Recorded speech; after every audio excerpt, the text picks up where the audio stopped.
বিচার নিশ্চিত করতে হবে। দফা নম্বর 2,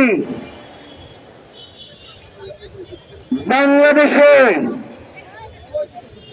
যে সকল ভারতীয়রা কাজ করে, বাংলাদেশে যে সকল ভারতীয়রা কাজ করে বাংলাদেশের স্বাধীনতা সার্বভৌমত্ব টিকিয়ে রাখবার জন্য তাদের ওয়ার্ক পারমিট বাতিল করতে হবে।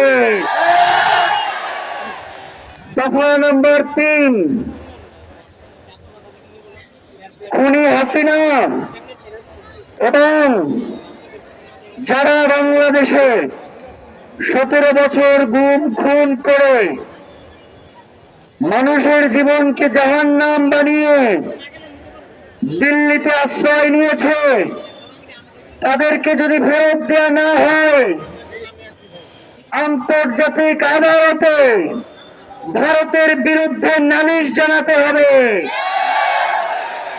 আমরা কোনোভাবেই যারা বাংলাদেশের শত্রু তাদেরকে ভারতে আশ্রয় দেওয়ার পক্ষে নয়। ভারত যদি তাদেরকে আশ্রয় দেয় তাহলে বাংলাদেশ সরকারকে আন্তর্জাতিক আদালতে মামলা করতে হবে। দফা নম্বর 4,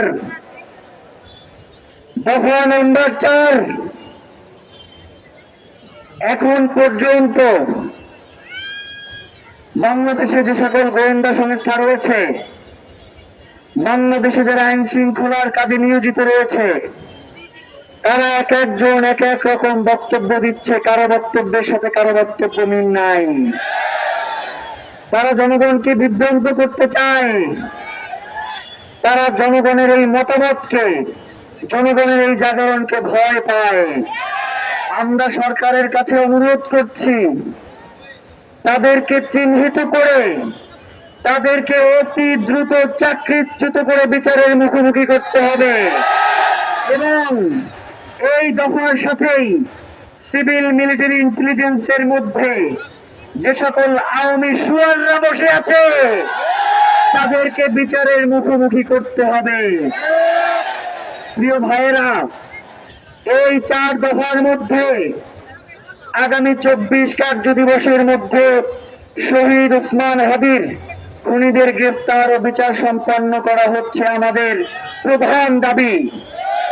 বাকি 3 দাবি আমাদের প্রধান নয় এমন নয়, কিন্তু এই সরকার থাকতেই বাকি 3 দাবিও নিশ্চিত করতে হবে।